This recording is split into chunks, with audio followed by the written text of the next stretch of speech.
कुछ सालों पहले आपको एक केस में आप फंसे थे जहां आपको ट्विन मर्डर केस कहते हैं वहाँ पे, लेकिन 4 साल आप जेल में रहे। उसके बाद आपको बाइज्जत बरी किया गया। मेरा सवाल है 4 साल क्यों लगे ये प्रूफ करने को कि आप इनोसेंट हैं? क्योंकि जब बरी किया गया तब ये कहा गया कि लैक ऑफ एविडेंस है, मैं करेक्ट? बिल्कुल बिल्कुल बिल्कुल। 4 साल लगे लैक ऑफ एविडेंस ढूंढने को? सर मैं आपसे कि 4 ईयर 11 जिले ट्रांसफ़र है ना। अब मैं ये बात मैं उस टाइम, अभी मैं आप पूछ रहे हैं, ये तो उन लोगों को पता होगा जो उस टाइम गवर्नमेंट थी कि उन्हें क्या दिक्कत आ रही थी मुझे एक जेल से दूसरी जेल में रखने में। कि यार इतने बड़े बड़े टेररिस्ट को रख रखा आपने, आपको मुझे एक जेल से दूसरी जेल, दूसरी से तीसरे 11 जेलें ट्रांसफ़र, 4 जजों की बेंच ट्रांसफ़र, जबकि क्लियर नज़र आ रहा है उसमें एक इतना बड़ा एविडेंस। क्या नज़र आ रहा है कि भारत का लॉ क्या है सर, संविधान क्या बोलता है कि अगर आपने किसी भी आदमी को अरेस्ट किया है, एक आम आदमी हो या एक टेररिस्ट हो, आपको विद इन 24 आवर के अंदर उसको कोर्ट में पेश करना पड़ेगा सर जी। ये हमारा संविधान है। तो आप चाहे आपको कस्टडी चाहिए तो आप कोर्ट से ले लो जी। अगर आपसे और पूछताछ करना है, रिमांड लेना, कोर्ट आपको देगा उसके लिए। आपको जितना चाहिए, आपको 2 दिन, 4 दिन, 7 दिन, 14 दिन आपको रिमांड मिलेगा, लेकिन 24 आवर के अंदर आपको उसको अरेस्ट करना ही करना पड़ेगा। तो मुझे 6 तारीख को मॉर्निंग में अरेस्ट करते हैं। कौन सा साल था ये? 2011। 6 सितंबर को मैं अरेस्ट होता हूँ और अरेस्ट होने के बाद 6, 7, 8 3 दिन में विदाउट कस्टडी होता हूँ। अच्छा, मतलब कहीं शो ही नहीं करती है कि मैं उनकी कस्टडी में हूँ करके। वो 9 तारीख को मुझे शो करते हैं कि मैं उनकी कस्टडी में हूँ करके। सर मैं 3 दिन आपकी कस्टडी में हूँ, आप 3 दिन कुछ भी करवा सकते हैं यार जी। 3 दिन तो मुझे आप 10 जगह लेके जाओगे जी, ठीक है, 10 जगह बोलोगे ये उठा, ये कर, वो कर। आपने 3 दिन विदाउट कस्टडी जब आप रख सकते हो तो आप कुछ भी कर, इस चीज को प्रूफ करने में 4 साल लग गए मुझे। जबकि लिखा हुआ है उसमें, अगर आप मेरा जजमेंट पढ़ोगे तो मेरे जजमेंट में लिखा हुआ है कि हम जो मेरा जजमेंट दिया हुआ है कि नहीं ट्रस्ट हो सकता करके पुलिस के ऊपर, क्योंकि उन्होंने मुझे शो कर रखा है कि 9 तारीख को अरेस्ट किया है मुझे, उनको एविडेंस मिल गया कि नहीं भाई इन्होंने मुझे 6 तारीख को उठाया करके। देखो कहीं ना कहीं तो कोई गलती करता है ना जी। अगर आपने, मैंने आपको क्या बोल रहा हूं कि अगर आपने कभी अपने निजी स्वार्थ के लिए कुछ नहीं किया है ना सर, आपके साथ गलत नहीं होगा जी। तो कहीं ना कहीं गलती रही, तो गलती रहने के बाद वो स्टार्टिंग में ही दिख रहा है, लेकिन इस चीज में भी 4 साल लग गए जब तक गवर्नमेंट चेंज नहीं हुई सर जी। और शायद गवर्नमेंट चेंज नहीं होती तो अभी भी मुझे वो प्रूफ करने में ही लगा रहता है यार कि ये मैं वो नहीं हूं करके। क्या किया आपके साथ 3 दिन? बस 3 दिन पुलिस का रिमांड, या पुलिस का जो भी रिमांड है 3 दिन पुलिस का रिमांड। हाँ भाई बताओ किसके, मतलब भाई वो पूछ ही नहीं रहा मुझसे कि तूने मारा या नहीं मारा। बोला मैं तेरे से ये पूछूंगा ही नहीं कि तूने मारा या नहीं मारा। मुझे बोलता है भाई मुझे पता है कि तूने ही मारा है, मुझे ये बता किसके कहने से मारा है, कौन है वो लोग ऊपर के।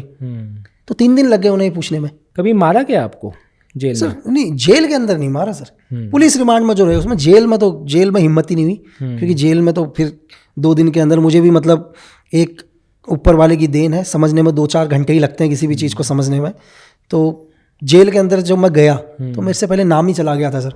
अच्छा। वो नाम ही इतना हाईलाइट हो चुका था उस टाइम कि चाहे बड़े बड़े अंडरवर्ल्ड के डॉन हो, चीज़ें हैं, वो चाहते थे उनके साथ वर्क करें। जेल में नहीं है और जेल को रखने को तैयार नहीं, क्योंकि देखो कहीं ना कहीं क्या है, मीडिया में आपको बताऊं कि मीडिया के अंदर भी किसी भी आदमी को मीडिया इतना बड़ा बना देती है ना 2 दिन के अंदर। मतलब उन्हें कुछ जानना है नहीं, कुछ नहीं समझना, मैं सामने आया नहीं हूं लेकिन मेरे बारे में वो इतनी, हर आदमी एक अलग इन्फॉर्मेशन, हर आदमी एक अलग इन्फॉर्मेशन। एक आदमी तो मतलब कई लोग तो ये बोल रहे भाई मैं गैंग ऑपरेट करता हूं करके। अरे भाई इससे पहले तो मैंने पुलिस थाना भी नहीं देखा कभी जिंदगी में। कॉन्ट्रैक्ट किलर भी कहा, कॉन्ट्रैक्ट किलर भी, भाई मैं कॉन्ट्रैक्ट लेता हूँ लोगों को मारने की, है ना। और जब सामने कभी मेरे को देख लें तो उनको कई तो ऐसे थे जिनको लगता था कि यार कोई ये 6 फुट का कोई ये होगा करके, ये होगा, जब सामने देखे तो एकदम से वो। रिमांड में मारा गया आपको? हाँ, रिमांड तो टॉर्चर लेती हैं सर, आप पूजा तो करेंगे नहीं, उनके ऊपर बहुत प्रेशर था सेंटर का। तो लेकिन आके उन्होंने मुझे को बोला जब लास्ट दिन, बोला यार भाई देख तूने भी जॉब करी और हमने भी जॉब करी है, सिर्फ हमने अपना काम किया है, पर्सनल मत लेना। अच्छा। हाँ, मतलब वही पुलिस वाले या वही जो IPS बोले यार कभी पर्सनल मत लेना करके चीज़। बोला हम सिर्फ वो कर रहे थे जो हमारे को ऑर्डर्स थे, और इतना हमारे को भी समझ में आता है सर। एक दिन क्या हुआ, रात के टाइम का एक इंसिडेंट बताता हूँ। रात को लगभग 2-2:30 बजे पहले क्या हुआ, एक न्यू आईपीएस थी शायद, आई थी न्यू अंडर ट्रायल एसीपी, नई आईपीएस थी। वो 2-1 दिन से मैं उसको देख रहा था, भाई बड़ा मेंटली टॉर्चर हो रखा था। उस टाइम मैं जेल में नहीं था, 2 ही दिन हो रखे थे कस्टडी में। तो रात के टाइम आई मेरे पास, तो मैं तो भाई नींद भी कहाँ आती थी, वैसे सोया था। तो मुझे बोली सुन, मैं देखा उसको, अंधेरा सा हो रखा था। बोली सुन ना, मैं आया, भाई टॉर्चर तो चला भी नहीं जा रहा था। तो आया, मैंने कहा बोल।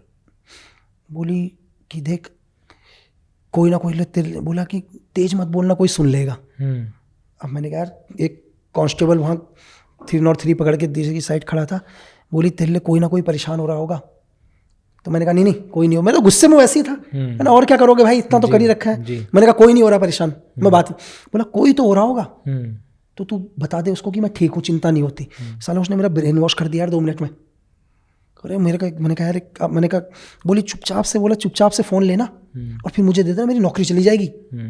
अब मैंने उसका फ़ोन लिया, फ़ोन में जैसे ही बटन दबाया, मैंने कहा मैं क्या कर रहा हूँ यार।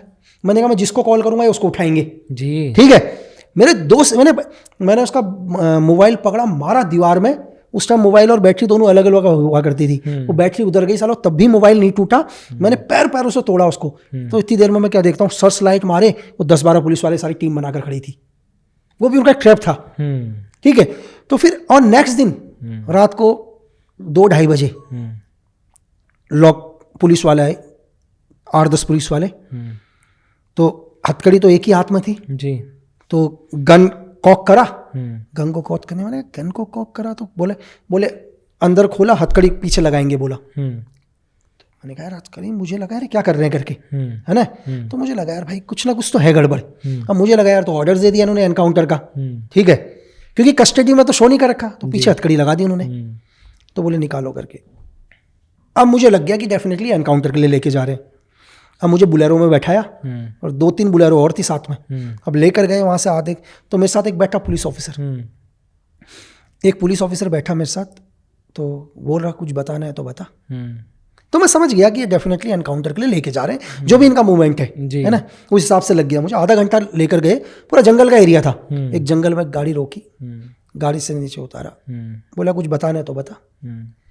अब मेरे को समझ में नहीं आ रहा, मैं तो भाई मेरे को लग गया था एनकाउंटर है करके, आप है ना, मुझे लग गया था एनकाउंटर है। तो मैं उनसे ये कहने वाला था कि यार मुझे एक फ़ोन में बात करनी है लास्ट टाइम। मैं इससे पहले बोलता, उस पुलिस ऑफिसर ने गलती कर दी। उसने क्या कर दिया, पिस्टल निकाला, 2 पिस्टल लगा रखी थी उसने। पिस्टल निकाला और कॉक किया 2 बारी। जैसे ही 2 बारी कॉक किया तो मैं समझ गया पिस्टल खाली है इसका, है ना। अरे पिस्टल कॉक यार होता तो राउंड गिरता, 2 बारी तो कॉक करने का। एक राउंड में तू कॉक करता, राउंड चैम्बर में फिट होता, सेकंड राउंड जमीन में गिरता। 2 करते ही मेरे को लग गया भाई आदमी डरा रहा है करके। इतने में मैंने आपको क्या बोला कि आपका प्रेजेंस ऑफ माइंड कितना फास्ट काम करता है, वो बहुत इंपॉर्टेंट है जी। मैं बोलता मेरे से पहले उसने कर दिया। तो मैंने कहा सर एक बात करनी है। तो बोला हाँ भाई, वो खुश हो गया, नज़दीक आया। तो मैंने कान में मैंने कहा बोलो। तो मैंने कहा सर सच बताओ कितने एनकाउंटर करे आज तक। तो वो बोला थोड़ा वैसा हुआ, बोला मतलब। मैंने कहा सर जिंदगी में बहुत ऑपरेशन करे, बहुत गिराए। मैंने कहा जो काम करना है वो कर ले जल्दी से। उन्होंने दोबारा मुझे गाड़ी में बैठाया सर, वो उसकी छोटी सी गलती से उसकी जी मतलब जल्दबाजी में। क्या चल रहा था जब उन्होंने कार में बिठाया और मुझे लग गया था एनकाउंटर, मुझे लग गया था एनकाउंटर करेंगे। दिमाग में क्या चल रहा था सर कि बचूं, भाग जाऊं, क्या नहीं सर, वो है ना, मैं जहां मैं बैठा हुआ था मेरी हथकड़ी पीछे की तरफ थी ना, तो मैं हाथ कर सकता था, ठीक है। मतलब अगर मैंने यही सोचा था कि क्या कहते हैं कि अगर हाथ आगे होते तब तो मैं कोशिश कर सकता था। एक तो मेरे हाथ, क्योंकि अगर आपके हाथ पीछे की साइड हो आप दौड़ नहीं सकते हो, आप भाग ही नहीं सकते, क्योंकि हाथ आपके पीछे लॉक है दोनों। आप कितना दौड़ोगे, आप दौड़ ही नहीं सकते। एक तो अपने हाथ पीछे की तरफ, ठीक है, हाथ पीछे की तरफ है, आप दरवाजा नहीं खोल सकते, क्योंकि आपके यहाँ भी एक पुलिस ऑफिसर बैठा हुआ है, यहाँ भी एक पुलिस ऑफिसर बैठा हुआ है, बीच वाली सीट में आपको बैठा रखा है, ठीक है। आपके पीछे वाली सीट पर 2 कांस्टेबल ऑलरेडी बैठे हुए हैं, आपके पीछे 2-3 गाड़ियां ऑलरेडी चल रहे हैं, तो वो है नहीं, ठीक है, वो कोई है नहीं, मतलब चीज़ है। पर यही चीज़ है कि जा रहे तो ये डेफिनेटली ये था कि एनकाउंटर, लेकिन ये चीज़ था कि एनकाउंटर कैसे भी करें ये लोग। तो इतना मेरे माइंड में आ रहा था कि ये लोग पीछे से ना करें करके, आगे से करेंगे तो डेफिनेटली फंसेंगे आगे। क्यों? केस खुलेगा।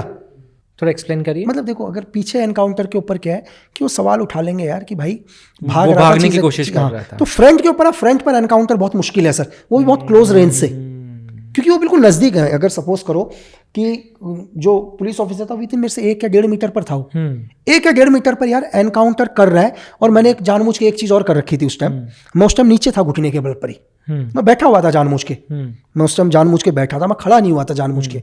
मुझे लगा ये मारेगा भी तो वैसे ही मारे, क्योंकि अब क्या होगा जब पीएम रिपोर्ट होगी, क्योंकि मेरी भी एजेंसी है सर पीछे, वो डेफिनेटली बात उठाएगी इस बात को, ठीक है। किस एनकाउंटर, देखो आज के टाइम में हर एनकाउंटर पर कोई ना कोई तो सवाल है ही। ये सुप्रीम कोर्ट का भी एक वो भी है लॉ कि हर एनकाउंटर पर जांच होगी, जो होनी चाहिए, जी बिल्कुल, ठीक है। अब क्या है, मैं जानबूझ के घुटने पर ही था और मुझे डेफिनेटली था ही मारेंगे, लेकिन मुझे ये भी पता था कि जांच तो होगी और मेरी एजेंसी 100% जांच उठाएगी इस पर। मुझे पता था कि जब जांच उठाएगी तो केस खुल जाएगा, क्योंकि जो उस पुलिस ऑफिसर का जो एंगल था ना सर, वो एंगल था 45 डिग्री पर। वो मुझे शूट आउट करता तो इतने नजदीक से डेफिनेटली गोली पार होनी थी मेरे। तो गोली जब पार होती, जो एंगल बनाती, वो एंगल 45 डिग्री का बनाती, क्योंकि एक आदमी भाग रहा है, एंगल आपका सीधा जाएगा, आपका एंगल सीधा जाएगा। आपने इसका मतलब किसी आदमी को जमीन में बैठ के गोली मारी है, क्योंकि एंगल 45 का बना है, तो ये एनकाउंटर नहीं है, ये किलिंग है। To watch the full video click here. पूरा वीडियो देखने के लिए यहाँ क्लिक करें।